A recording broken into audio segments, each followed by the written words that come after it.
तो ये ऑक्साइड्स के बारे में आज यहाँ पढ़ना है हमें। पीरियोडिक टेबल में जितने भी एलिमेंट्स हैं उनके ऑक्साइड्स के बारे में एक बहुत जनरल डिस्कशन हमें करना है क्लास 11 के चैप्टर नंबर 3 में। बहुत ज्यादा डिटेल में बात हम नहीं करेंगे, लेकिन यही जितना भी हम डिस्कशन करेंगे ये टर्म 1 में आपको एमसीक्यूज की फॉर्म में मिलने वाला है।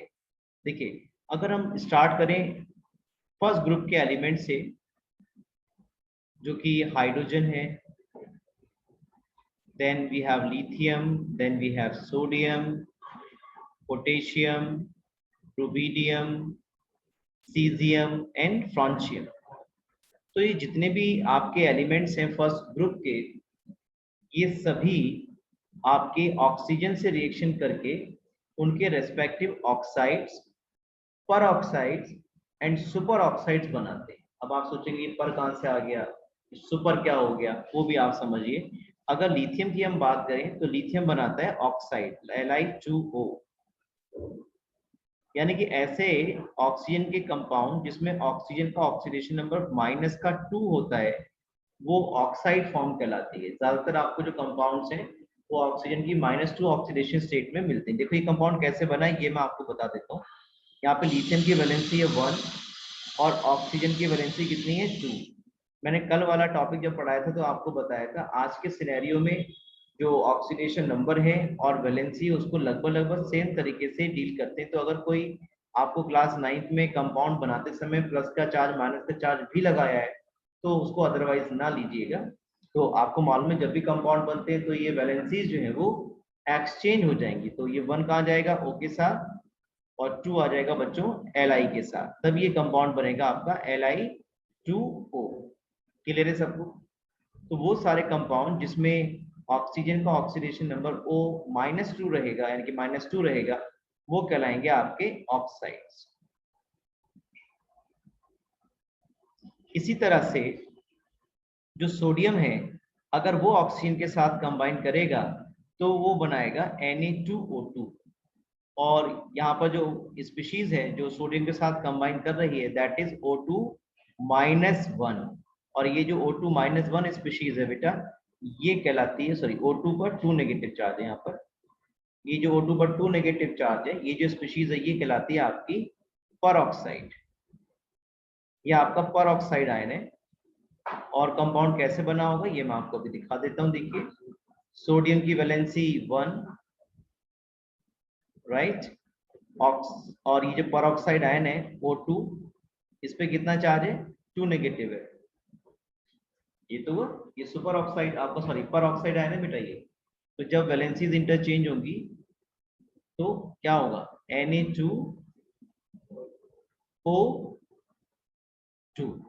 क्लियर है सबको? यहाँ पे 1 आएगा ना क्योंकि, तो वो Na2O2 हम इसको लिख सकते हैं ऐसे। तो ये क्योंकि पर ऑक्साइड आयन है तो इसलिए ये क्या कहलाएगा, सोडियम। नाम बता दो सब बच्चे। वेरी गुड, सम सोडियम पर ऑक्साइड। इट इज सोडियम पर ऑक्साइड। यानी कि जो अल्कली मेटल्स हैं वो ऑक्सीजन के साथ जब कंबाइन करेंगे तो उनका जो छोटा कैटायन होगा, जैसे Li1 पॉजिटिव, वो तो बनाएगा ऑक्साइड।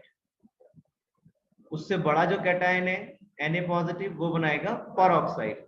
और जो इससे भी बड़े कैटायन है जैसे K पॉजिटिव है, Rb पॉजिटिव है, ये सब बनाते हैं सुपर ऑक्साइड।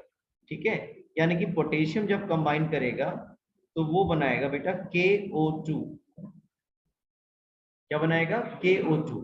यहाँ पे जो स्पीशीज है वो है O2 पर 1 नेगेटिव चार्ज, और ये जो स्पीशीज है ये कहलाता है सुपर ऑक्साइड। ये सुपर ऑक्साइड इसलिए कहलाता है बच्चों क्योंकि जो सुपर ऑक्साइड एनायन है ना O2 पर 1 नेगेटिव, ये बहुत ही बड़े साइज का एनायन है। ये बहुत ही बड़े साइज का एनायन है, इसलिए इसका नाम रखा गया है सुपर ऑक्साइड। तो आप मुझे नाम बताएंगे KO2 का नाम क्या होगा? अच्छा, कंपाउंड कैसे बनेगा वो भी मैं दिखा देता हूँ आपको। K की वैलेंसी होती है 1 और ये क्या हमारे पास पर ऑक्साइड आयन O2 पर 1 नेगेटिव। जब इंटरचेंज होगा तो क्या बनेगा, ये 1 ये 1, क्या बनेगा KO2। नाम बताएगा कोई बच्चा? It is potassium super oxide. यानी कि जो फर्स्ट ग्रुप के एलिमेंट्स हैं जिनको पॉपुलरली हम एल्कली मेटल्स बोलते हैं, ये ऑक्साइड्स भी बनाएंगे, परऑक्साइड्स भी बनाएंगे और सुपर ऑक्साइड्स भी बनाते हैं। अब अगर इन ऑक्साइड्स को हम वाटर में डिसॉल्व करें, देखिए अब इनका नेचर अगर हमें पता करना हो तो हमें इनको वाटर में मिक्स करना होगा। तो जैसे ही आप इन ऑक्साइड्स को वाटर में मिक्स करोगे तो ये बनाएंगे इस तरह के हाइड्रोक्साइड LiOH।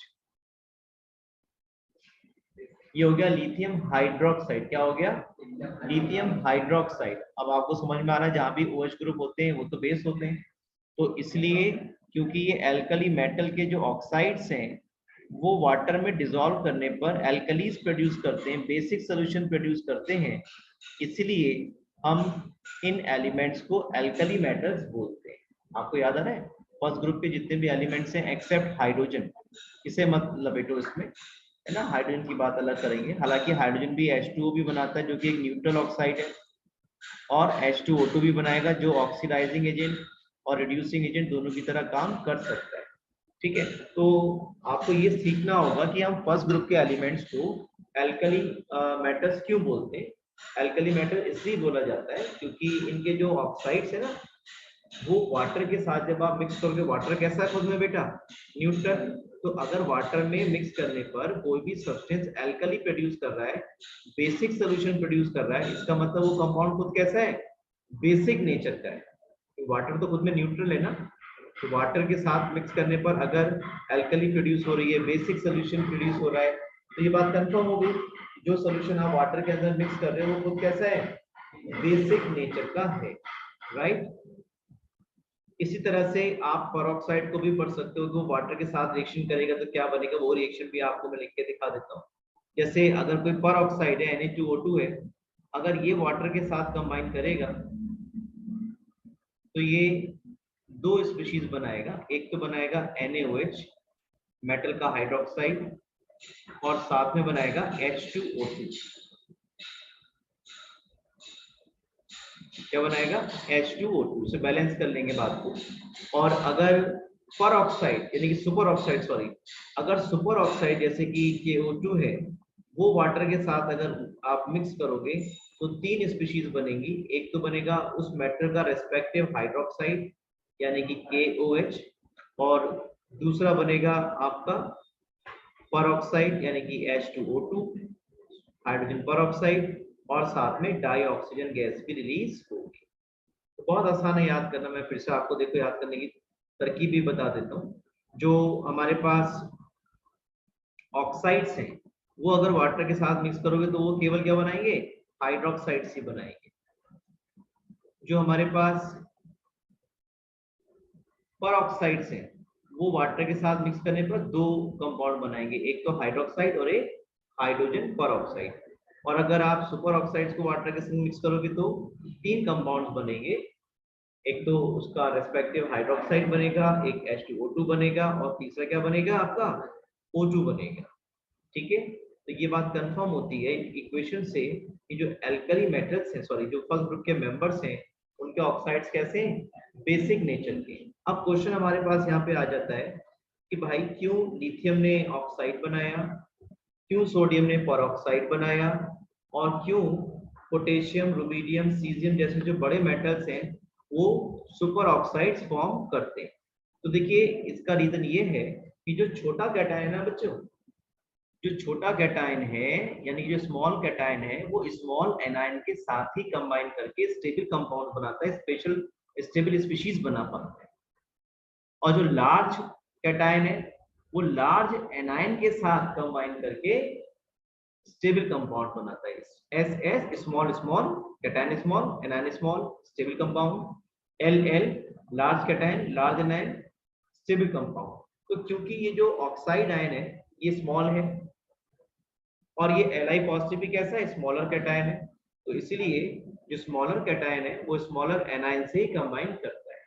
जबकि पोटेशियम एक बड़े साइज का कैटायन है और ये बड़े साइज के सुपर ऑक्साइड आयन के साथ कंबाइन करके पोटेशियम सुपर ऑक्साइड फॉर्म करेगा। तो अगर क्वेश्चन आता है why potassium form super oxide, you will answer because potassium is a very large size of cation and it can polarise large size of super oxide anion, and that's why it forms potassium super oxide. आपसे question आ सकता है which of the alkali first group member, ऐसा आ सकता है which of the first group element oxide is neutral, यानी कि जो first group के जितने भी मेंबर्स हैं उनमें से किसका ऑक्साइड न्यूट्रल होगा। तो आपको दिख रहा है वाटर,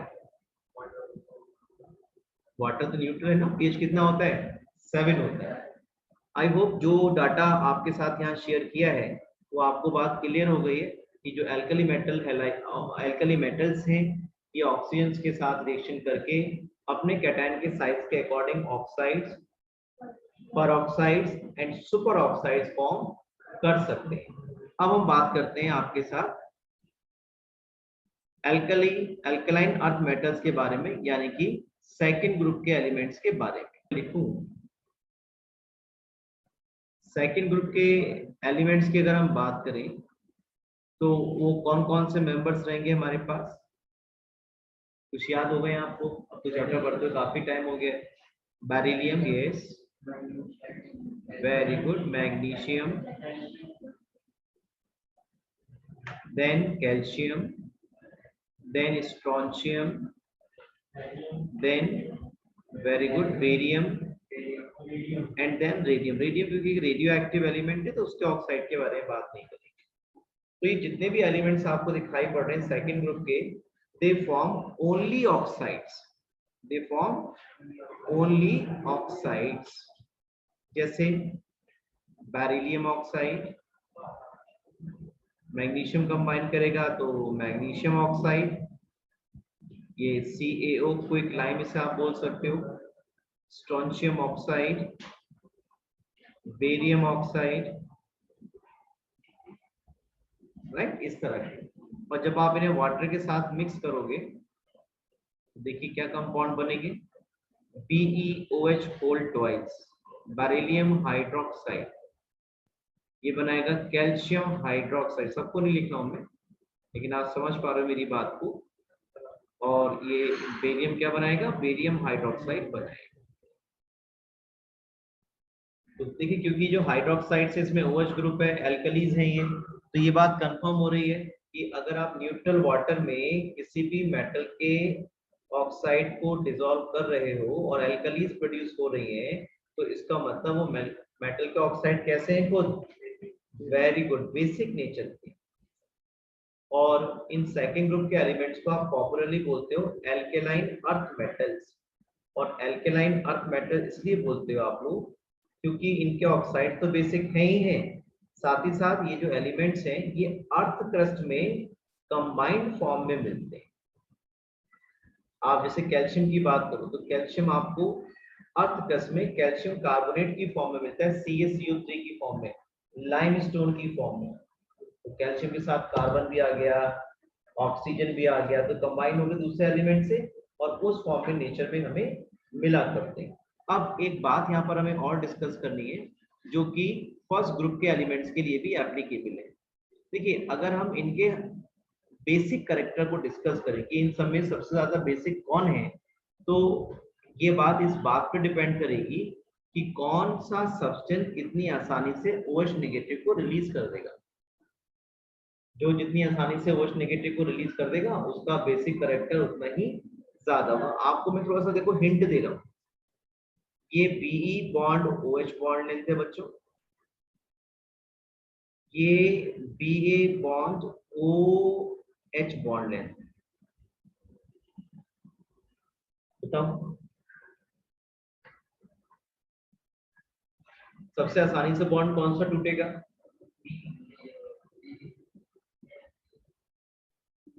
Ba बॉन्ड OH टूटेगा तो आसानी से OH नेगेटिव कौन रिलीज करेगा, बेरियम हाइड्रोक्साइड। ठीक है, small small large large, OH negative एक स्मॉल हाइड्रोक्साइड आयन है, तो बेरिलियम के संग जो बॉन्ड बनाएगा वो कैसे कंपाउंड बनाएगा, स्टेबल बनाएगा।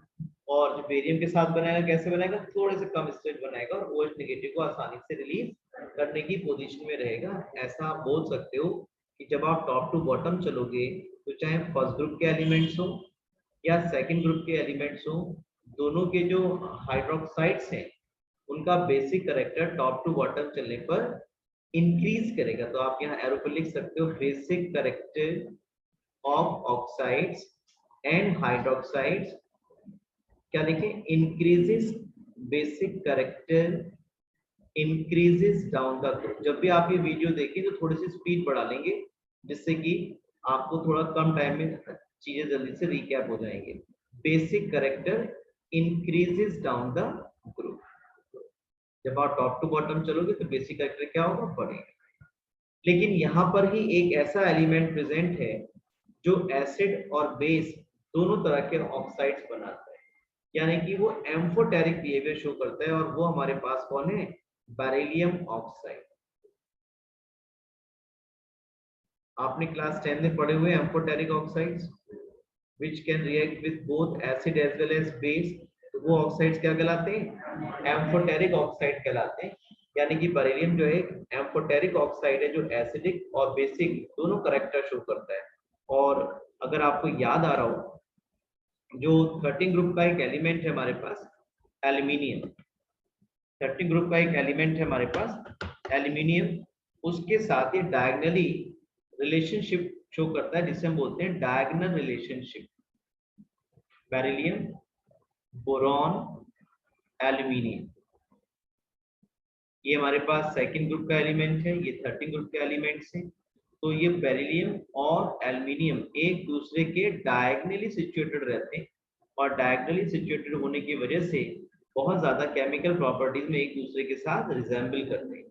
तो जिस तरह से बेरिलियम का ऑक्साइड एम्फोटेरिक है बच्चों, उसी तरह से एल्यूमिनियम का जो ऑक्साइड है Al2O3 वो भी एम्फोटेरिक बिहेवियर का होता है। ठीक है, इसी तरह से और आप पढ़ेंगे जिंक ऑक्साइड, वो भी एम्फोटेरिक बिहेवियर का होता है।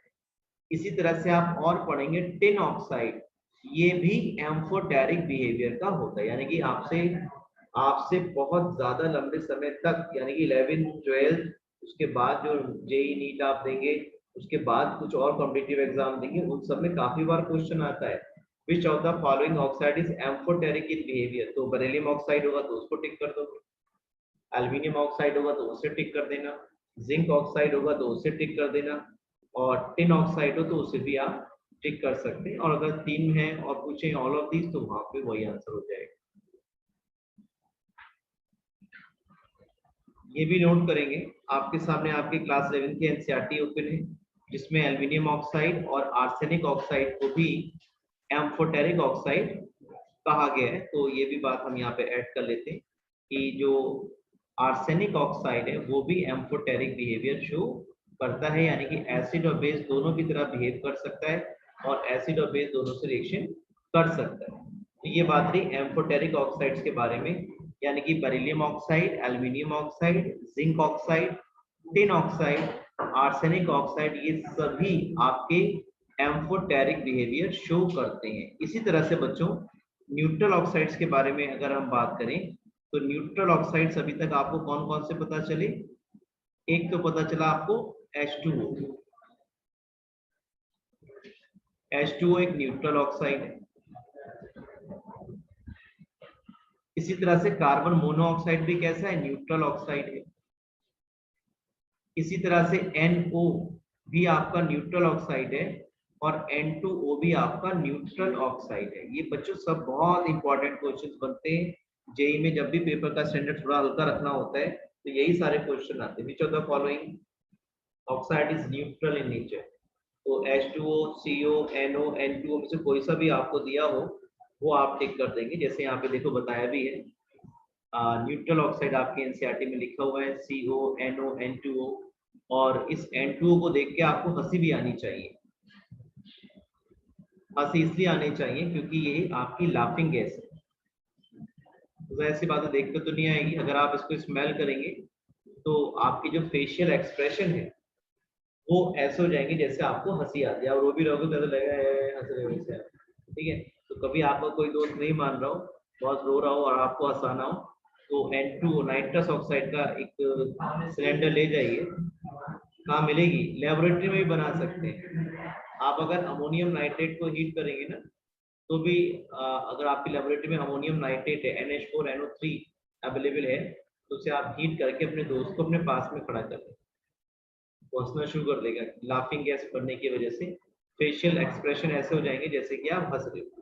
ठीक है जी, हाँ, एम्फोटेरिक ऑक्साइड्स वो होते हैं जो एसिड और बेस दोनों की तरह बिहेव कर सकते हो। अच्छा, ये बात कैसे प्रूव होगी कि एसिड और बेस दोनों की तरह रिएक्शन कर सकता है? उसके लिए हम देखो ऐसा रिएक्शन कर सकते हैं कि हम एक बार ऐसा लिखते हैं, मैं एल्यूमिनियम का ले लेता हूँ। देखो आपकी एनसीईआरटी में भी दिया हुआ है ये, कि अगर आप एल्यूमिनियम ऑक्साइड की रिएक्शन किसी एसिड से कराएं जैसे HCl तो भी ये रिएक्शन कर ले, आप इसकी रिएक्शन किसी बेस से कराओ जैसे NaOH तो उसके साथ भी ये रिएक्शन कर ले, है ना।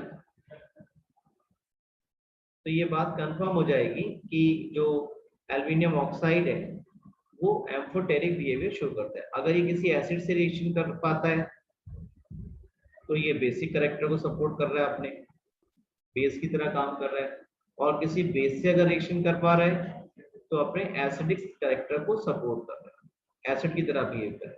तो यहाँ प्रोडक्ट क्या बनेंगे? प्रोडक्ट बन तो बहुत कॉम्प्लेक्स भी सकता है, लेकिन मैं आपको इजी वाला बता रहा हूँ जो आपको याद हो जाए। AlCl3 प्लस, यहाँ पे 6 लगा देते हैं, यहाँ पे 2 है ऑलरेडी बैलेंस लिखने के लिए, तो ये 3H2O आपका फॉर्म हो जाएगा। सॉल्ट प्लस वाटर, एसिड और बेस जब भी रिएक्शन करेंगे तो क्या बनेगा? Salt plus water. ऐसे ही अल्कली और ये आपका Al2O3 यहाँ पे एसिडिक कैरेक्टर शो कर रहा है, तो कायदे में तो ये कंपाउंड ये बनाता है। ये मैं आपको इसलिए बता रहा हूँ, काफी एग्जाम्स में आपको ये वाली फॉर्म देखने को मिल जाती है, NaAlOH4, या ये ऐसा भी लिखा मिल सकता है आपको NaAlO2, सोडियम मेटा एल्यूमिनेट। ये वाली फॉर्म में मिल सकती है, ये वाली फॉर्म में मिल सकती है। NaAlOH4 भी लिखा मिल सकता है और NaAlO2 भी लिखा मिल सकता है, और साथ में क्या बन जाएगा? डाई हाइड्रोजन गैस जो है वो रिलीज हो जाएगी, इनके कहना मान लेते हैं। ठीक है, तो सोडियम मेटा एल्यूमिनेट बनेगा और ये कॉम्प्लेक्स बनेगा। इसकी नेमिंग अभी चैप्टर नंबर 9 क्लास 12 में आप सीखेंगे, तो इसलिए मैं आपसे ये जिक्र नहीं कर रहा हूँ। लेकिन अगर आपसे कहा जाएगा right 2 chemical equations which support amphoteric behavior of aluminium oxide, तो आप ये दोनों इक्वेशन लिख सकते हैं, in which once you will show that this Al2O3 can react with an acid like HCl, and in second reaction of acid with a base, ये आप show कर सकते हैं। अब थोड़े से 13 ग्रुप के एलिमेंट्स के बारे में हम डिस्कस कर लेते हैं, और साथ ही साथ कोशिश करेंगे 14 भी कर लें, 15 भी कर लें, आपको एक जनरल ट्रेंड पता चल जाएगा ऑक्साइड फॉर्मेशन के बारे में। तो 30 ग्रुप के जितने मेंबर्स सब पी ब्लॉक के एलिमेंट्स हैं, लास्ट इलेक्ट्रॉन भी सब शेल में एंटर करेगा। 30 ग्रुप के एलिमेंट्स के नाम बताएगा कोई बच्चा मुझे? Yes, very good. Yes, then gallium, then indium, then thallium, and then NH, nihonium. ठीक है, मैं एक बार इन मेंबर्स के नाम लिख दूं, फिर जनरल डिस्कशन में आपसे कर लेता हूं। इसी बहाने आपको थोड़ा सा आइडिया भी लगेगा इन एलिमेंट के बारे में। 14 ग्रुप के एलिमेंट्स के नाम: carbon, silicon, germanium, tin, lead और लिवरमोरियम, नहीं प्लेरोबियम होगा, right, flerovium, Fl, yes. Then we have 15 group members. Yes, nitrogen, phosphorus, arsenic, antimony, then bismuth, and then moscovium. Yes. जब भी आप ये वीडियो देखें थोड़ा स्पीड बढ़ा लेंगे, ठीक है। Oxygen, then sulfur, then selenium, then tellurium, then polonium, and then what? हाँ, लिवरमोरियम, वेरी गुड, Lp। ये आपके एनसीईआरटी में नहीं लिखे, लेकिन कोई बात नहीं, आपको याद हो जाएंगे धीरे धीरे। 17 में सबको मालूम है FCl, Br, I, astatine AT and टेनेसाइन TS। चलो अब देखिए जितने भी मेंबर 13 ग्रुप के हैं ना बच्चों, ये सब ऑक्साइड बनाते हैं इस तरह के E2O3 टाइप के, E2O3 टाइप के ऑक्साइड बनाएंगे, B2O3 है ना, Al2O3, फिर Ga2O3, In2O3, Tl2O3,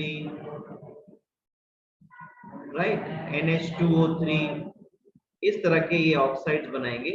और अगर इन्हें आप वाटर में डिसॉल्व करेंगे तो ये इनके हाइड्रोक्साइड्स ही बनाएंगे, ये इनके हाइड्रोक्साइड्स ही बनाएंगे। अब हमें इनके एसिडिक और बेसिक कैरेक्टर को यहाँ पर डिस्कस करना है।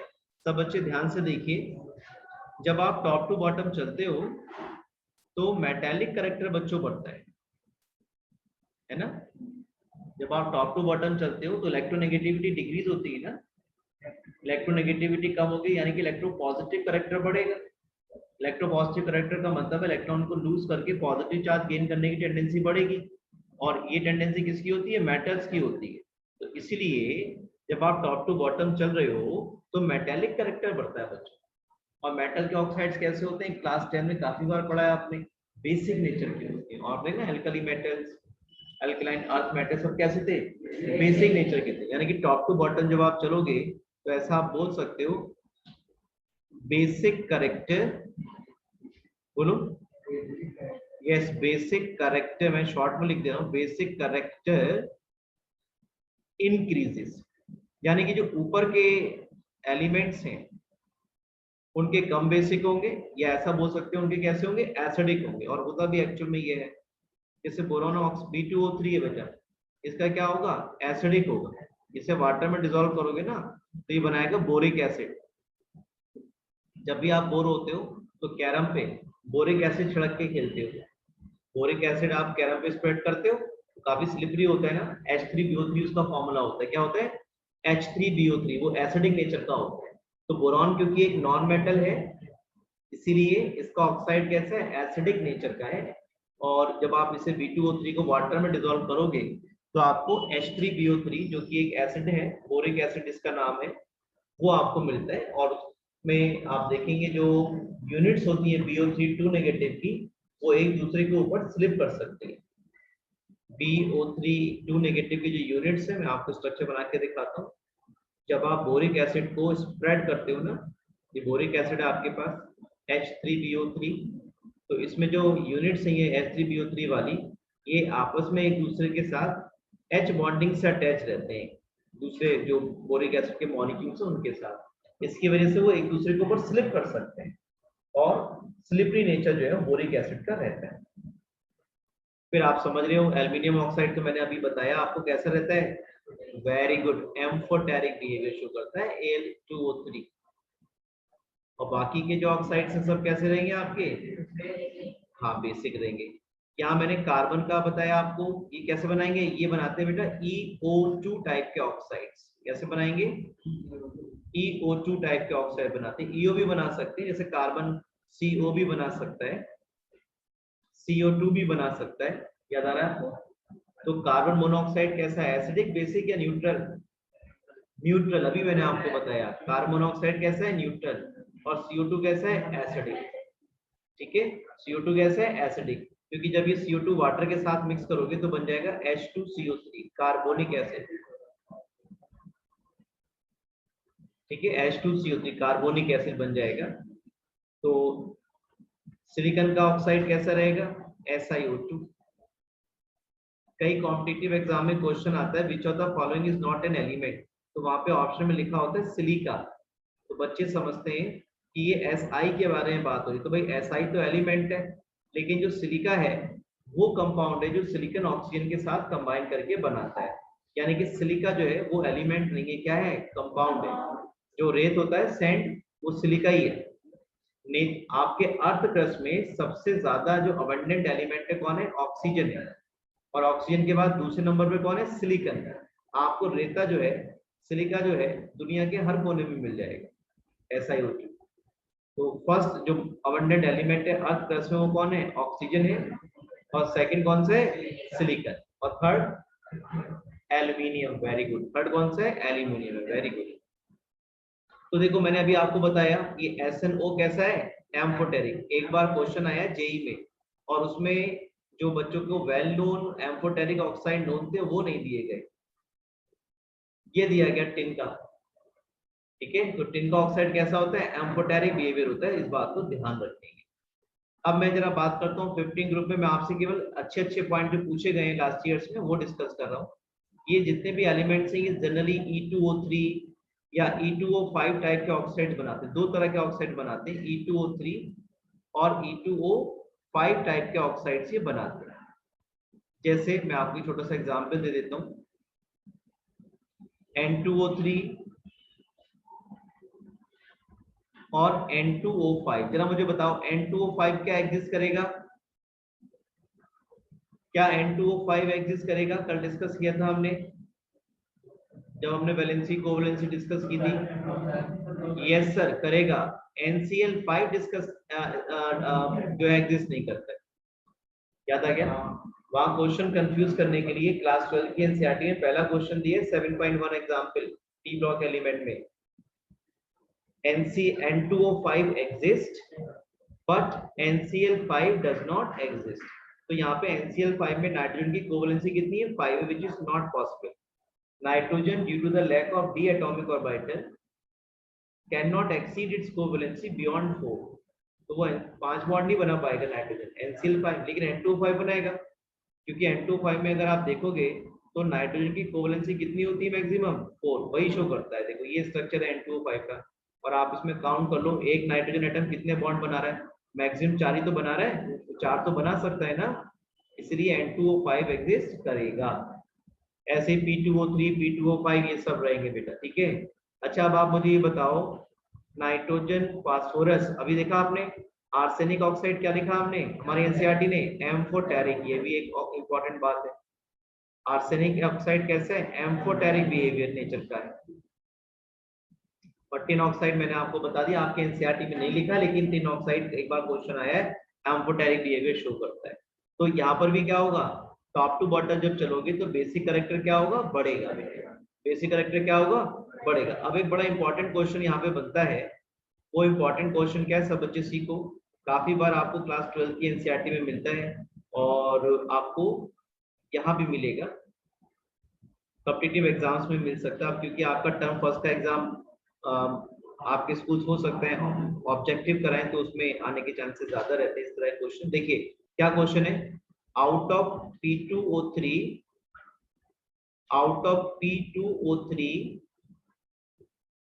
and P2O5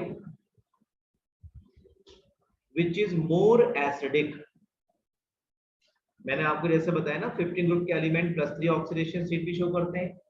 अगर +3 शो करेंगे तो N2O3 बनाएंगे, +5 ऑक्सीडेशन स्टेट शो करेंगे तो N2O5 बनाएंगे। इसी तरह से फास्फोरस जब +3 ऑक्सीडेशन स्टेट शो करता है it forms P2O3 and when it shows P2O5, now the question is out of P2O3 and P2O5 which is more acidic। तो बहुत सीधा सा कॉन्सेप्ट है भाई, जो अभी आप इक्विलिब्रियम चैप्टर में पढ़ेंगे। यहाँ आपने पढ़ा नहीं है लेकिन आपको समझ में आ जाएगा। P2O3 में ऑक्सीडेशन नंबर बताएंगे, P का कितना है? वेरी गुड, +3 है। कैसे पता किया इन्होंने? x into 2 प्लस O का -2 into 3 = 0। कितना आ गया? +3 आ गया। कल हमने सीखा था ये। और यहाँ कितना है बेटा? Very good, +5। अब आप जल्दी से ये देख के बता दो इन दोनों में से कौन सा कैटायन छोटा है, जल्दी बता दो। सब पढ़ा हुआ है आपने, आयनिक रेडियस पढ़ी हुई है, जितना कैटायनिक चार्ज ज्यादा उतना साइज छोटा। क्लियर है? ये कैसा रहेगा? बड़ा रहेगा। P3 पॉजिटिव वाला कैटायन कैसा रहेगा? बड़ा रहेगा। और P5 पॉजिटिव वाला कैटायन कैसा रहेगा? क्लियर है सबको? तो कई तरह से इसको आंसर कर सकते हैं, लेकिन आप ये समझो कि भाई जहां पे 5 पॉजिटिव चार्ज है वहां पे इलेक्ट्रॉन क्या हो गए? ज्यादा कम हो गए ना। जहां पे चार्ज 5 पॉजिटिव है वो ज्यादा कैसा है? इलेक्ट्रॉन डेफिशिएंट है भाई, जिसमें से 5 पॉजिटिव चार्ज आया है इसका मतलब ये इलेक्ट्रॉन डेफिशिएंट ज्यादा है। और जो इलेक्ट्रॉन डेफिशिएंट स्पीशीज होते हैं वो काम करते हैं एज ए लुईस एसिड। ये जो टर्म आ रहा है लुईस एसिड, ये आप इक्विलिब्रियम चैप्टर में सीखेंगे। अभी के लिए आप ये सीखो, जितना ज्यादा पॉजिटिव चार्ज रहता है उतना ही एसिडिक कैरेक्टर ज्यादा। तो P2O3 और P2O5 में ऑक्सीजन तो दोनों सेम है, तो आप ये देख लो कैटायन कौन सा ज्यादा इलेक्ट्रॉन डेफिशिएंट है। जहां से ज्यादा इलेक्ट्रॉन गए होंगे वहां पे चार्ज ज्यादा पॉजिटिव आया होगा। तो जहां ज्यादा पॉजिटिव चार्ज है वहां पे इलेक्ट्रॉन डेफिशिएंसी ज्यादा है, और जो इलेक्ट्रॉन डेफिशिएंट स्पीशीज होते हैं वो कैसा काम करेंगे, ज्यादा अच्छे एसिड की तरह काम करेंगे, लुईस एसिड की तरह काम करेंगे। अब आप बताओ P2O3 और P2O5 में कौन ज्यादा एसिडिक है? P2O5 एसिडिक है। एक कॉन्सेप्ट तो ये रहा लुईस एसिड बेस वाला। एक दूसरा तरीका भी हो सकता है जो कि इनके एसिडिक कैरेक्टर को सपोर्ट करता है। इधर देखो बेटा, एक रूल है जिससे हम बोलते हैं फजान्स रूल। हाँ, फजान्स रूल। एक बच्चा था फैजान, वो बड़ा खुश होता था, उससे मैंने बनाया रूल। तो फजान्स रूल है। फजान्स रूल ये कहता है बेटा, smaller the size of cation, larger the size of anion, more will be the covalent character। more will be the covalent character, यानी कैटायन जितना छोटा और एनायन जितना ज्यादा बड़ा उतना कोवेलेंट कैरेक्टर ज्यादा होगा। अब मुझे सब बच्चे एक बात जरा आराम से सोच के बताइएगा, जो फर्स्ट ग्रुप के मेंबर्स हैं एल्कली मेटल्स हैं, जो सेकंड ग्रुप के मेंबर्स हैं एल्कलाइन अर्थ मेटल्स हैं, ये कोवेलेंट कंपाउंड बनाते हैं या आयनिक? हाँ हाँ, तुमने तो बहुत पढ़ ली ना, जैसे कोवेलेंट बता रहे हो। अरे NaCl पढ़ा है? NaCl कैसा कंपाउंड है? आयनिक है। KCl कैसा कंपाउंड है? आयनिक कंपाउंड है NaCl। यानी कि एल्कली मेटल्स और अल्कलाइन अर्थ मेटल्स जो है वो कैसे कंपाउंड बनाएंगे? आयनिक कंपाउंड बनाएंगे। कैसे बनाएंगे? और अब आप बताओगे पी ब्लॉक के एलिमेंट जनरली कैसे कंपाउंड बनाते हैं, आयनिक या कोवेलेंट? ज्यादातर कोवेलेंट बनाते हैं। जैसे मैं आपको एग्जांपल दे चुका हूं और देता हूं, देखो HCl बॉन्ड Cl, ये कौन सा बॉन्ड बना? Covalent, non polar covalent. Br bond Br, non polar covalent. NH3 non polar, यानी कि पोलर कोवेलेंट बोल सकते हैं NH3 में। तो आपको ये बात सीखनी है बेटा कि जो पी ब्लॉक के एलिमेंट्स हैं वो ज्यादातर कंपाउंड कौन से बनाते हैं? कोवेलेंट। और वो कैसे हैं? Non metals. कैसे? तो अब वापिस आओ, देखो ये जहां पर चार्ज कैटायन, ये जो फजान्स रूल है इसके अकॉर्डिंग कैटायन का साइज जितना छोटा, एनायन का साइज जितना बड़ा, उतना कोवेलेंट कैरेक्टर ज्यादा। और कोवेलेंट कंपाउंड कौन बनाते हैं? Non metals. कौन बनाते हैं? चलो अब चेक कर लेते हैं। P2O3 और P2O5 में O नेगेटिव तो सेम ही है, यानी कि एनायन तो दोनों में सेम है बेटा। अब आप ये देख लो कैटायन कौन सा छोटा है? छोटा है ना, तो इसका ऑक्साइड कैसा होगा? कोवेलेंट या आयनिक?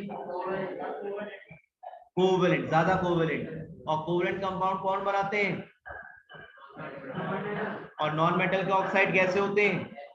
एसिडिक नेचर के होते हैं। फिर से कनेक्ट करिए, P2O3 और P2O5 में छोटा साइज किसका? P5 पॉजिटिव है, जहां पे P का ऑक्सीडेशन नंबर ज्यादा। तो फजान्स रूल के अकॉर्डिंग यहाँ पे O नेगेटिव तो सेम ही एनायन है। कैटायन देखो कौन सा छोटा है? P5 पॉजिटिव कैटायन छोटा है। तो जब कैटायन छोटा है तो कोवेलेंट कैरेक्टर क्या होगा? P2O5 का ज्यादा। और कोवेलेंट कंपाउंड कौन बनाते हैं? Non metal. और नॉन मेटल के ऑक्साइड कैसे होते हैं? एसिडिक। तो ऐसा भी आप बता सकते हो, ऐसे भी आप एक्सप्लेन कर देते हो कि P2O5 is more acidic then P2O3। लेकिन इन जनरल शॉर्ट में लिखते समय यही बात आ जाती है कि जो हायर ऑक्सीडेशन स्टेट ऑक्साइड्स हैं दे आर मोर एसिडिक। बस आपके लेवल पर अगर आप ऐसा भी लिख देंगे the higher oxidation state metal element oxides are more acidic, वो भी चलेगा। ठीक है, चलिए अब जरा मुझे बताइए 16 ग्रुप में कोई एलिमेंट ऐसा जो एम्फोटेरिक बिहेवियर शो करता हो? नहीं है कोई भी। कोई ऐसा जो न्यूट्रल ऑक्साइड बनाता हो? नहीं है कोई। कैसे बनाते हैं? जैसे सल्फर बनाएगा SO2, SeO2, इस तरह के ऑक्साइड बनेंगे। इनके बारे में हम केमिकल बॉन्डिंग मॉलिक्यूलर स्ट्रक्चर के बारे में काफी ज्यादा बात करेंगे। यहाँ भी क्या होगा? टॉप टू बॉटम चलोगे मेटेलिक कैरेक्टर बढ़ेगा, टॉप टू बॉटम चलोगे मेटेलिक कैरेक्टर बढ़ेगा। और मेटालिक करेक्टर बढ़ेगा तो जो ऑक्साइड्स उनका बेसिक करेक्टर भी बढ़ेगा। ठीक है, ये बहुत डिटेल में मैंने आपसे ऑक्साइड्स के बारे में बात की। आपकी क्लास 11th की एनसीईआरटी में इतना ऑक्साइड के बारे में डिस्कशन है नहीं, लेकिन थोड़ा 17 ग्रुप के बारे में मुझे बताओ। अगर क्लोरीन कोई ऑक्साइड बनाएगा बेटा, वो एसिडिक होगा या बेसिक होगा? एसिडिक होगा, नॉन मेटल है। ब्रोमीन कोई ऑक्साइड बनाएगा, कैसा होगा, एसिडिक या बेसिक? एसिडिक नेचर का होगा। फ्लोरीन कोई ऑक्साइड बनाएगा तो कैसा होगा, एसिडिक। क्या मैं ये लिख दूं, क्या मैं ये लिख दूं? सही लिखा है मैंने? नो सर, क्यों? ये सही है क्योंकि F is the most electronegative element of the whole periodic table. याद आ रहा है, क्लोरीन की इलेक्ट्रोनेगेटिविटी सबसे ज्यादा है पूरी पीरियोडिक टेबल में, और आईयूपीएसी रूलिंग के हिसाब से इलेक्ट्रोपॉजिटिव हमेशा पहले और इलेक्ट्रोनेगेटिव हमेशा बाद में। तो भाई F तो मोस्ट इलेक्ट्रोनेगेटिव है, तो हमेशा O के बाद ही लिखा जाएगा, यानी कि हर एलिमेंट के बाद लिखा जाएगा। हाँ, अगर मैं ऐसा लिख देता तो गलत हो जाता। तो क्या हुआ, ज्यादा इलेक्ट्रोनेगेटिव पहले और पॉजिटिव बाद में, ये गलत हो जाता बच्चों। ये ठीक लिखा है मैंने, क्योंकि जो फ्लोरीन है वो ज्यादा इलेक्ट्रोनेगेटिव है देन ऑक्सीजन, और इसलिए ये मैंने बिल्कुल ठीक आपके लिए लिखा है। राइट, तो आपको ये बात समझ में आ गई। हेलोजन के जो ऑक्साइड्स होंगे मिलने कैसे होंगे, एसिडिक नेचर के होंगे। एक क्वेश्चन बहुत जल्दी से आपकी एनसीईआरटी का डिस्कस कर लेते हैं। देखिए problem 3.10, show by a chemical reaction with water that Na2O is basic oxide and Cl2O7 is an acidic oxide। Na2O बेटा एम्फोटेरिक, सॉरी Na2O जो है ऑक्साइड भी बना लेता है और पेरोक्साइड भी बना लेता है, तो ऑक्साइड बनाते हुए दिखा रहे हैं। तो जब वाटर में डिसॉल्व करेंगे तो क्या बन गया, NaOH बेसिक। बात कंफर्म होगी, वाटर न्यूट्रल, और वाटर में ऐड करने पे अगर कोई अल्कली प्रोड्यूस करा तो वो खुद कैसा होगा, अल्कलाइन नेचर का होगा, बेसिक नेचर का होगा। Cl2O7 जो क्लोरीन का ऑक्साइड है, अगर इसकी रिएक्शन वाटर से आप कराओगे तो HClO4 बनेगा, तो ये एक एसिड है आपका। ठीक है, इसको हम बोलते हैं perchloric acid, it is your perchloric acid. तो ये बात कंफर्म हो गई कि Cl2O7 खुद कैसा है, एसिडिक नेचर का है। देयर बेसिक और acidic nature can be qualitatively tested by litmus paper. अब ये बन गए हैं तो लिटमस पेपर टेस्ट भी आप कर सकते हो। क्या करते हैं, जो लिटमस पेपर होते हैं वो क्या करेंगे, एसिड को क्या कर देंगे, ब्लू, सॉरी एसिड क्या कर देंगे, ब्लू, लिटमस को रेड। एसिड HClO4 आपका एसिड है तो क्या कर देगा, क्या कर देगा, नहीं याद कर लीजिए आप, अगर आपको कंफ्यूजन है तो आप याद कर लो, बहुत आसान है, ऐसे याद कर लो। एसिड टर्न, ए के बाद क्या आता है, हाँ बी, तो बस ऐसे याद रखो, एसिड टर्न ब्लू लिटमस। अब इतना तो याद रहता ही है ना, या तो ब्लू हो गया रेड हो गया, तो acid turn blue litmus red, एक याद कर लो, A B, A B, acid turn blue litmus red. और फिर बेस के बारे में तो कमेंट कर सकते हो आप, रेड इज ब्लू, तो ये चेक करके आप पता कर सकते हो।